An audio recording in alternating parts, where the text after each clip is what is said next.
यूं तो शेयर बाजार अक्सर सुर्खियों में रहता है, लेकिन आजकल इसकी वजह गौतम अडानी है।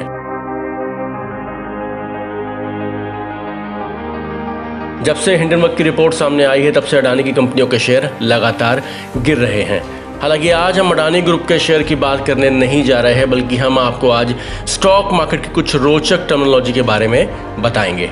तो चलिए शुरुआत करते हैं। शेयर बाजार की खबरों में अक्सर बुल मार्केट और बेयर मार्केट का जिक्र होता है। बुल यानी बैल और बेयर यानी भालू।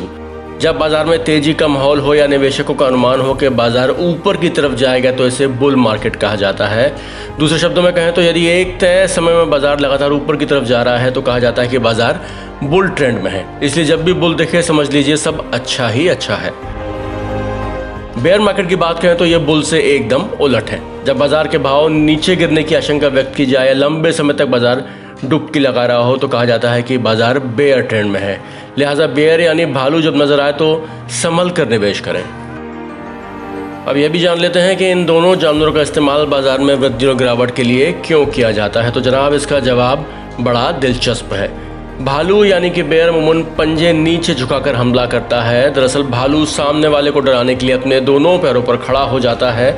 ऐसे में उसकी लंबाई काफ़ी ज़्यादा हो जाती है और जब वो हमला बोलता है तो स्वाभाविक रूप से उसके पंजे नीचे की ओर आते हैं। इसके उलट बैल अपने सींगों से हवा में ऊपर उछालता है। इसलिए बेयर का मतलब है बाजार में मंदी और बुल का मतलब है बाजार में तेजी। हालांकि इसके अलावा भी शेयर मार्केट की टर्मिनोलॉजी में कई दूसरे जानवर भी शामिल हैं, जैसे पिग यानी सूअर। शेयर बाजार में सूअर को लालच से जुड़ा हुआ निवेशक माना गया है। सूअर ऐसे निवेशकों के लिए इस्तेमाल किया जाता है जिसके लिए रिटर्न कभी पर्याप्त नहीं होता। माने अच्छा रिटर्न मिलने के बाद भी वो ज़्यादा की आस में बैठा रहता है। वो उधार पैसा लेता है, अपनी प्रॉपर्टी गिरवी रखता है और निवेश करता जाता है। इसी तरह चिकन इन्वेस्टर्स ऐसे निवेशकों के लिए इस्तेमाल किया जाता है जो हमेशा से डर के माहौल में रहते हैं। दूसरे शब्दों में कहें तो बाजार में नरमी का रुख हो या सेंटिमेंट नेगेटिव चल रहा हो, तो ये भावनाओं में आकर फैसले लेते हैं और कभी कभी अपना नुकसान भी करा जाते हैं। इसी तरह शुतुरमुर्ग की अगर हम बात करें तो शेयर बाजार में शुतुरमुर्ग ऐसे इन्वेस्टर्स के लिए इस्तेमाल किया जाता है जो बाजार की स्थितियों को नज़रअंदाज करते हैं और सोचते हैं कि सब कुछ ठीक है। बिल्कुल वैसे ही जैसे खतरा आने पर शुतुरमुर्ग अपनी गर्दन रेत में घुसा लेता है और सोचता है कि सब कुछ ठीक है, खतरा टल गया है। भेड़ शेयर मार्केट में ऐसे इन्वेस्टर्स के लिए इस्तेमाल किया जाता है जिनके पास कोई खास रणनीति नहीं है। वह झुंड वाली मानसिकता में चलते हैं और दूसरों की सलाह पर अमल करते जाते हैं। वह बाजार से चिपके रहते हैं, भले ही उसमें तेजी का दौर हो या नरमी का। इसी तरह भेड़िए की अगर हम बात करें तो स्टॉक मार्केट में भेड़िए का मतलब है एक ऐसा निवेशक जो पैसा बनाने के लिए अनैतिक उपाय इस्तेमाल करने से भी पीछे नहीं हटता। यानी एक ऐसा इन्वेस्टर जिसे बस मुनाफा चाहिए, इसके लिए वो किसी भी हद तक जा सकता है, कैसे भी कदम उठा सकता है। ऐसे इन्वेस्टर्स को स्टॉक मार्केट में भेड़िया इन्वेस्टर्स कहा जाता है। अगर हम बात करें रैबिट की यानी खरगोश की, तो ऐसे निवेशक बहुत तेज़ी से मुनाफा कमाते हैं, लेकिन ज़रूरी नहीं कि यह मुनाफा लगातार उनको मिलता रहे।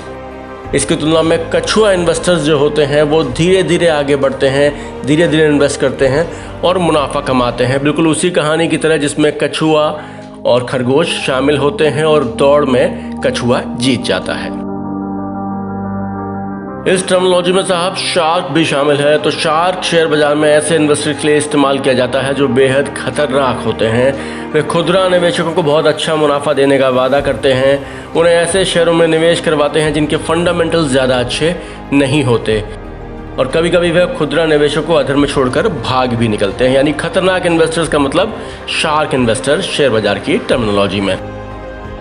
तो जनाब, उम्मीद है आप शेयर बाजार के बारे में थोड़ा और ज़्यादा जान गए होंगे। आपके ज्ञान के समुद्र में हमने ज़्यादा नहीं तो कम से कम 2-3 बाल्टी पानी तो डाल ही दिया होगा। तो इसी तरह के दिमाग की बत्ती जलाने वाले वीडियो के लिए बस हमारे साथ चिपके रहें और अपने ज्ञान को आगे बढ़ाते रहें।